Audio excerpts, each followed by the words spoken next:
Hello दोस्तों, हमारे YouTube channel में आप सभी का स्वागत है। तो दोस्तों, इस वीडियो में हम कुछ 6 पॉपुलर डिफेंस स्टॉक्स को डिस्कस करने वाले हैं, जिनके अंदर आज के दिन हमें काफ़ी ज़्यादा गिरावटें देखने को मिल रही है। और देखो, इन स्टॉक्स के अंदर आज के दिन एक न्यू लो बनते हुए हमें देखने को मिल रहा है। गिरावट के पीछे रीजंस क्या हैं, ये हम डिस्कस करेंगे। एंड उसके बाद हम इन स्टॉक्स की टेक्निकल्स को भी डिस्कस करेंगे, सपोर्ट एंड रेजिस्टेंस के लेवल्स को डिस्कस करेंगे। अभी इन स्टॉक्स के अंदर कैसी डिस्काउंट्स अवेलेबल हैं, वो सब कुछ डिस्कस करेंगे। ठीक है, तो चलो वीडियो को स्टार्ट करते हैं। फर्स्ट ऑफ ऑल देखो गाइज, ऐसा नहीं है कि सिर्फ डिफेंस स्टॉक्स के अंदर ही गिरावटें हैं। पूरे के पूरे बाजार में ही सेलिंग चल रही है, निगेटिविटी बनी हुई है पिछले कुछ दिनों से ही। यहाँ पर देखो, अगर हम निफ्टी 50 इंडेक्स की बात करें तो -0.89% की गिरावट देखने को मिल रही है फिलहाल। नेक्स्ट 50 की बात की जाए तो भाई साहब यहाँ पर काफ़ी ज़्यादा गिरावट है, -2.25% की, 2.25% की गिरावट है यहाँ पर। अगर हम निफ्टी 100 की बात करें तो -1.2% की गिरावट है। फिर यहाँ पर मिड कैप 50 की बात की जाए तो लगभग 0.25% की गिरावट यहाँ पर भी है। एंड उसके बाद मिड कैप 100 की बात करें तो लगभग 2.25% की गिरावट यहाँ पर भी है। स्मॉल कैप 100 की बात करें तो भाई साहब सबसे ज़्यादा गिरावटें यहाँ पर ही हैं, -2.84% की, काफ़ी ज़्यादा गिरावट है। एंड फिर यहाँ पर स्मॉल कैप 50 की बात करें तो यहाँ पर भी काफ़ी गिरावट है, -2.66% की। तो देखो दोस्तों, अगर आपके पोर्टफोलियो में स्मॉल कैप्स का वेटेज काफ़ी ज़्यादा है तो आज आपके पोर्टफोलियो में काफ़ी ज़्यादा गिरावटें हुई होंगी।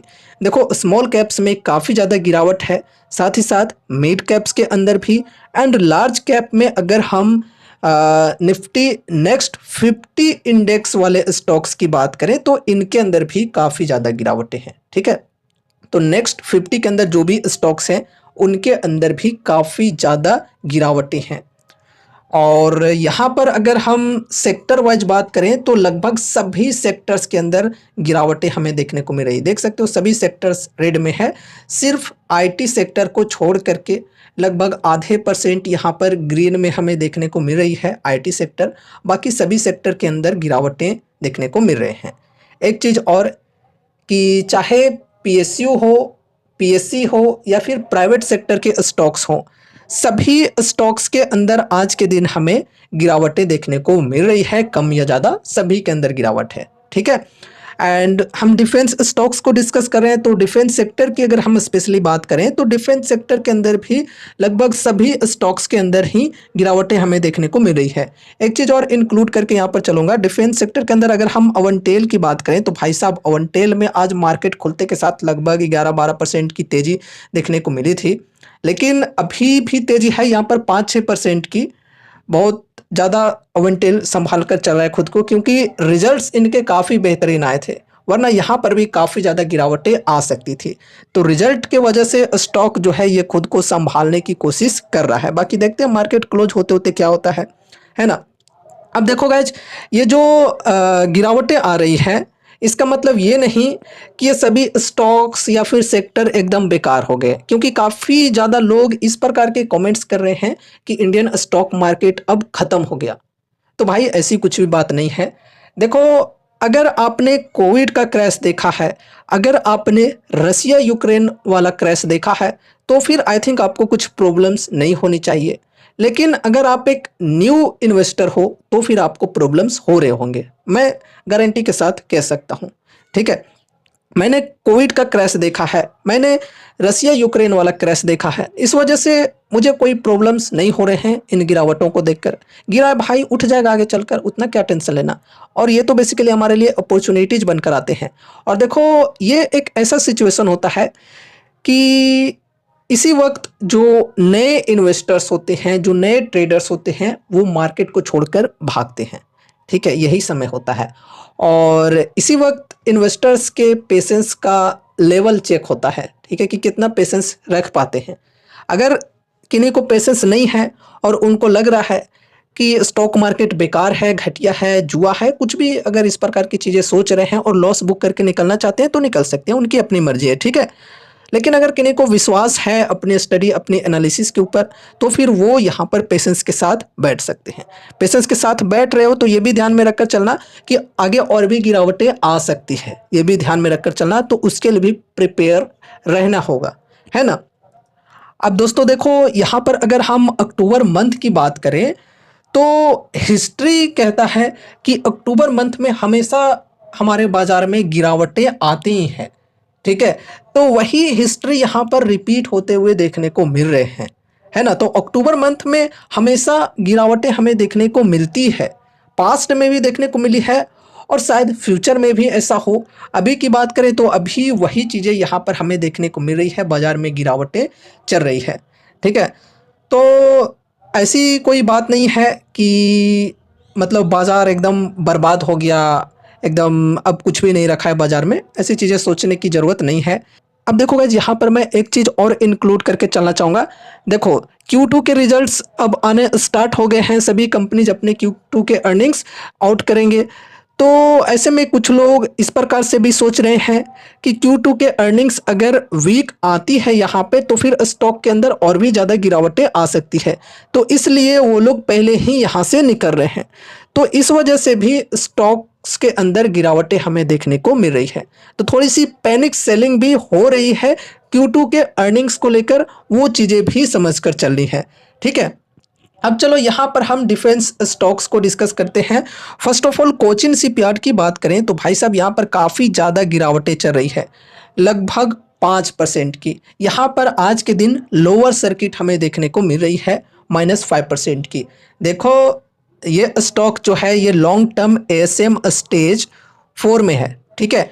तो इस वजह से यहाँ पर -5% की लोअर सर्किट लगी हुई है, वरना 5% से भी ज़्यादा की गिरावटें आ सकती थी स्टॉक के अंदर। जैसा कि GRSE के अंदर गिरावटें हमें देखने को मिल रही है 6% से भी ज़्यादा की। तो यहाँ पर अगर हम ओवरऑल करेक्शन की बात करें तो ये जो स्टॉक है ये अपने 52 वीक हाई के लेवल से लगभग 47 से 48% तक करेक्ट हो चुकी है, काफ़ी ज़्यादा करेक्शन आ चुकी है स्टॉक के अंदर। एंड आज के दिन स्टॉक के अंदर एक न्यू लो देखने को मिल रहा है, जो कि अभी यहाँ पर 1564 के अप्रॉक्स है, ठीक है। अब देखो, यहाँ पर एक सपोर्ट की लेवल थी ये 1637 की, इस सपोर्ट के नीचे स्टॉक आ चुकी है, तो अब नेक्स्ट सपोर्ट होगी 1372 की। इस सपोर्ट की लेवल को ध्यान में रखकर चलना है। बाकी दोस्तों, स्टॉक के अंदर बढ़िया तेज़ी हम तभी एक्सपेक्ट कर सकते हैं जब इनके अर्निंग्स बढ़िया आए, स्ट्रॉन्ग आए। अर्निंग्स बढ़िया आती है तो फिर ये जो ट्रेंड लाइन की लेवल है इसको ब्रेकआउट मिलना चाहिए बढ़िया वॉल्यूम के साथ में। प्राइस अगर ब्रेकआउट करने के बाद सस्टेन करता है ऊपर साइड में तो फिर हम बढ़िया तेज़ी एक्सपेक्ट कर सकते हैं, ठीक है। तो ये जो ट्रेंड लाइन है ये एक स्ट्रॉन्ग रेजिस्टेंस की लेवल है। और देखो, अभी अगर कोई थोड़ा सा वेट एंड वॉच करना चाहते हैं इस प्रकार की सोच के साथ कि Q2 के अर्निंग्स अगर वीक आ जाते हैं तो फिर स्टॉक के अंदर और भी ज़्यादा गिरावटें आ सकती है, इसलिए अभी यहाँ पर मैं इन्वेस्ट नहीं करूँगा। अगर इस प्रकार की सोच के साथ वेट एंड वॉच करना चाहते हैं तो चलो बहुत ही बढ़िया, तो फिर आप वेट एंड वॉच कर सकते हो। अगर रिजल्ट्स बढ़िया आ जाती है तो फिर आप तुरंत से एंट्री ले सकते हो, अगर आपको स्टॉक के ऊपर भरोसा है तो, ठीक है। लेकिन हाँ, भरोसा है तो इसका मतलब ये नहीं कि अगर रिजल्ट बढ़िया आ गई तो आपने सारा का सारा पैसा लगा दिया इस स्टॉक के अंदर, तो इस गलती को करने से भी बचना है, ठीक है। तो अगर आपको इंडिकेशन के साथ यहाँ पर पोजीशन लेनी है तो फिर आप वेट एंड वॉच कर सकते हो। लेकिन कुछ इस प्रकार के भी लोग होते हैं जो कि सोचते हैं कि नहीं, अगर अभी इन्वेस्ट नहीं किया तो फिर मौका हाथ से निकल सकता है, इसलिए मैं SIPs करके चलूँगा, ठीक है। छोटी सी अमाउंट यहाँ पर लगा कर चलूँगा, फिर अगर गिरावटें आगे चलकर कंटिन्यू रहती है, अगर Q2 के अर्निंग्स खराब भी आ जाए तो गिरावटें आएंगी तो फिर वहाँ पर मैं ऐड ऑन करूँगा, एक्यूमुलेट करूँगा, ठीक है। SIPs करते चलूँगा हर 5 से 10% की डिप पर। तो इस प्रकार की भी सोच होते हैं और ये भी स्ट्रेटजी काफ़ी बढ़िया है, तो वो यहाँ पर SIPs के साथ चल सकते हैं। फर्स्ट SIP अगर किन्हीं को करना है तो कर सकते हैं। लाइक अगर किन्हीं को टोटल यहाँ पर 20 शेयर्स खरीदने हैं मानकर चलो, तो यहाँ पर अभी 3-4 शेयर्स खरीद कर चल सकते हैं, ठीक है, फिर गिरावटें कंटिन्यू रहती है स्टॉक के अंदर तो फिर ऐड ऑन करके चल सकते हैं। लेकिन हाँ, ध्यान में ये रखना कि ऐड ऑन करने के चक्कर में ऐसा ना हो कि अपने पोर्टफोलियो का एक बहुत ही बड़ा वेटेज सिर्फ इस एक स्टॉक के अंदर दे दिया, तो ऐसे में रिस्क काफ़ी ज़्यादा बढ़ सकती है। इसलिए सोच समझ कर लिमिटेड वेटेज के साथ ही चलना चाहिए। ठीक है, और यहाँ पर अगर कोई ब्रेकआउट के साथ एंट्री लेना चाहते हैं स्टॉक के अंदर, तो ये जो ट्रेंड लाइन है इसके ऊपर अगर स्टॉक की क्लोजिंग होती है तो फिर यहाँ पर आप इंडिकेशन के साथ एंट्री ले सकते हो, और उसके लिए आपको थोड़ा वेट करना होगा यहाँ पे। ठीक है, अब चलो आगे बढ़ते हैं, नेक्स्ट स्टॉक को डिस्कस करते हैं जो कि है garden rich shipbuilders and engineers limited. तो दोस्तों इस स्टॉक के अंदर लगभग 6% की गिरावट है फिलहाल, और अभी यहाँ पर अगर हम करेक्शन की बात करें तो 52 वीक हाई के लेवल से ये जो स्टॉक है ये लगभग 45% तक करेक्ट हो चुकी है। काफ़ी ज़्यादा गिरावट आ चुकी है स्टॉक में अभी तक, है ना। तो यहाँ पर भी काफ़ी बड़ी गिरावट आ चुकी है स्टॉक में। एंड देखो ये जो सपोर्ट की लेवल थी 1667 की, इस सपोर्ट के नीचे स्टॉक आ चुकी है। अब नेक्स्ट सपोर्ट है यहाँ पर ये जो कि है 1530 के अप्रॉक्स, तो इस सपोर्ट को ध्यान में रखकर चलना है। अगर ये सपोर्ट टूटती है तो फिर नेक्स्ट सपोर्ट होगी 1351 की। ठीक है, तो ये सपोर्ट के लेवल्स को ध्यान में रखकर चलना है। बाकी जैसा कि हमने कोचिन शिपयार्ड वाली शेयर पे बोला कि अगर कोई वेट करके चलना चाहते हैं कि Q2 के अगर अर्निंग्स अच्छे आते हैं तो ही मैं यहाँ पर एंट्री लूँगा, या फिर अगर ख़राब आ जाते हैं रिजल्ट्स और स्टॉक के अंदर और भी ज़्यादा गिरावटें आती है तो मैं यहाँ पर बाइंग करूँगा, और भी ज़्यादा अगर गिरावटें आ जाती है तो। इस प्रकार की सोच के साथ अगर कोई डिसीजन ले रहे हैं तो चलो बढ़िया है, थोड़ा सा वेट एंड वॉच करना होगा। बाकी SIPs करने के लिए यहाँ पर भी बढ़िया मौका है। ठीक है, छोटी सी अमाउंट के साथ SIPs की शुरुआत करने के लिए चलो ठीक है, लेकिन हाँ लिमिटेड वेटेज के साथ ही चलना है। ऐसा ना हो कि अपने पोर्टफोलियो का एक बहुत ही बड़ा वेटेज दे दिया, तो इन गलतियों को करने से भी बचना है। नेक्स्ट स्टॉक है मझगांव डॉक शिपबिल्डर्स। दोस्तों इस स्टॉक की अगर हम बात करें तो आज के दिन यहाँ पर भी काफ़ी ज़्यादा गिरावट है, लगभग 4% की गिरावट यहाँ पर भी है। एंड देखो यहाँ पर ये जो सपोर्ट की लेवल थी 4000 की, ये सपोर्ट भी टूट चुकी है, सपोर्ट के नीचे स्टॉक आ चुकी है। लेकिन ये जो देखो 3842 है, यहाँ पर ये एक कंसोलिडेशन का फेज है, तो इस लेवल को भी ध्यान में रखकर चलना है। ठीक है, तो इसके नीचे अगर क्लोजिंग आती है तो फिर नेक्स्ट सपोर्ट होगी 3300 की। अगर हम अभी यहाँ पर करेक्शन की बात करें तो 52 वीक हाई के लेवल से करेंट प्राइस जो कि है 3900 के अप्रोक्स, यहाँ तक की बात की जाए तो लगभग स्टॉक के अंदर 32% की करेक्शन हो चुकी है। कंपनी बढ़िया है, फंडामेंटली स्ट्रॉन्ग है और लार्ज कैप कंपनी है। तो अगर किन्हीं को डिफेंस सेक्टर के अंदर वॉरशिप एंड सबमरीन्स के सेगमेंट के साथ चलना है तो वो इस कंपनी के ऊपर अपनी स्टडी कर सकते हैं। बाकी वेट एंड वॉच करके डिसीजन लेना चाहते हैं तो वेट कर सकते हैं थोड़ा, और SIPs करने के लिए यहाँ पर भी डिस्काउंट बढ़िया है। ठीक है, लेकिन लिमिटेड वेटेज के साथ ही डिसीजंस लेने हैं, ये ध्यान में रखकर चलना। एंड देखो अगर हम मझगांव डॉक शिपबिल्डर्स की स्पेशली बात करें तो जो इससे पहले हमने दोनों शिप बिल्डिंग स्टॉक्स को डिस्कस किए हैं like Cochin shipyard and GRSC, तो उनके मुकाबले में ये जो स्टॉक है इसके अंदर अभी तक काफ़ी कम गिरावट आई है। ठीक है, चलो आगे बढ़ते हैं, नेक्स्ट स्टॉक को डिस्कस करते हैं जो कि है HL। तो दोस्तों HL के अंदर आज की अगर हम बात करें तो लगभग 2.5% की गिरावट यहाँ पर देखने को मिल रही है। एंड अगर हम करेक्शन की बात करें तो लगभग 27-28% की डिस्काउंट यहाँ पर भी है। ठीक है, तो यहाँ पर अगर कोई SIPs करके चलना चाहते हैं तो डिस्काउंट बढ़िया है। एंड उसके बाद देखो यहाँ पर ये जो सपोर्ट की लेवल है 4177 की, इस सपोर्ट के नीचे स्टॉक आ चुकी है। एंड देखो अगर गिरावटें कंटिन्यू रहती है स्टॉक में तो फिर नेक्स्ट सपोर्ट होगी हमारी 4000 की। ठीक है, अगर 4000 की लेवल टूटती है तो फिर स्टॉक के अंदर और भी ज़्यादा करेक्शन आ सकते हैं, ये ध्यान में रखकर चलना है। बाकी अगर कोई यहाँ पर SIPs करना चाहते हैं तो SIP के लिए बढ़िया मौका है। ठीक है, छोटी सी अमाउंट के साथ SIPs की शुरुआत कर सकते हैं। एंड अगर कोई Q2 का वेट कर रहे हैं तो वो भी चलो ठीक है, वेट एंड वॉच करना चाहो तो कर सकते हो। एंड रिजल्ट्स के बाद यहाँ पर अगर आप इन्वेस्टमेंट की सोच रहे हो तो चलो वो भी बढ़िया है। ठीक है, अब यहाँ पर नेक्स्ट स्टॉक को डिस्कस करते हैं जो कि है भारत डायनामिक्स लिमिटेड। इस स्टॉक की बात करें तो यहाँ पर आज के दिन लगभग 5.5% की गिरावट चल रही है फिलहाल। और करेक्शन की ओवरऑल बात करें तो 52 वीक हाई के लेवल से लगभग 41% तक ये स्टॉक भी करेक्ट हो चुकी है। यहाँ पर भी काफ़ी ज़्यादा गिरावटें आ चुकी है। ठीक है, और आज के दिन एक न्यू लो बना है स्टॉक में। और देखो ये जो सपोर्ट की लेवल है 1050 की, इसी सपोर्ट पर फिलहाल स्टॉक है। ये सपोर्ट अगर टूटती है तो फिर नेक्स्ट सपोर्ट होगी 948 की, लगभग 950 की मानकर चल सकते हैं। तो ये सपोर्ट के लेवल्स को ध्यान में रखकर चलना है।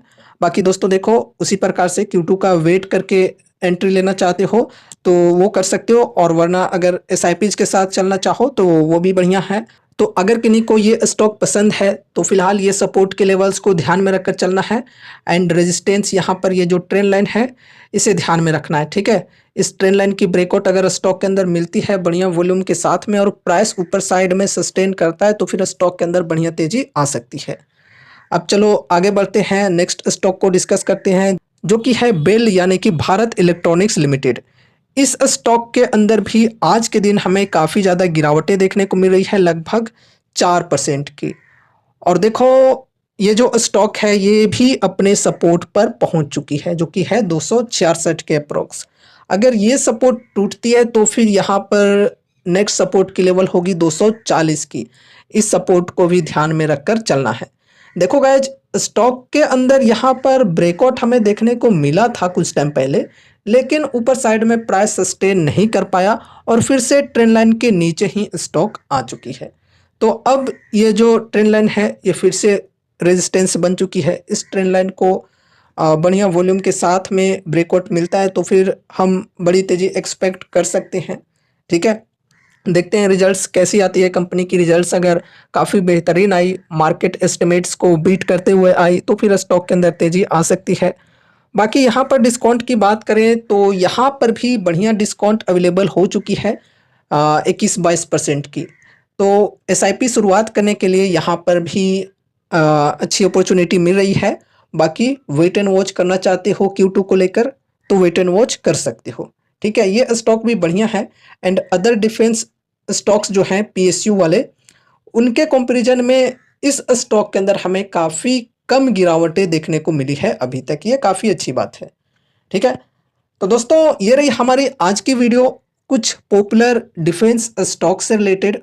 उम्मीद है कि इस वीडियो के माध्यम से आपको कुछ यूजफुल इन्फॉर्मेशन मिले होंगे। तो वीडियो को लाइक करके चैनल को सब्सक्राइब कर देना और मिलते हैं अगले नए वीडियोज़ के साथ। तब तक के लिए बाय बाय।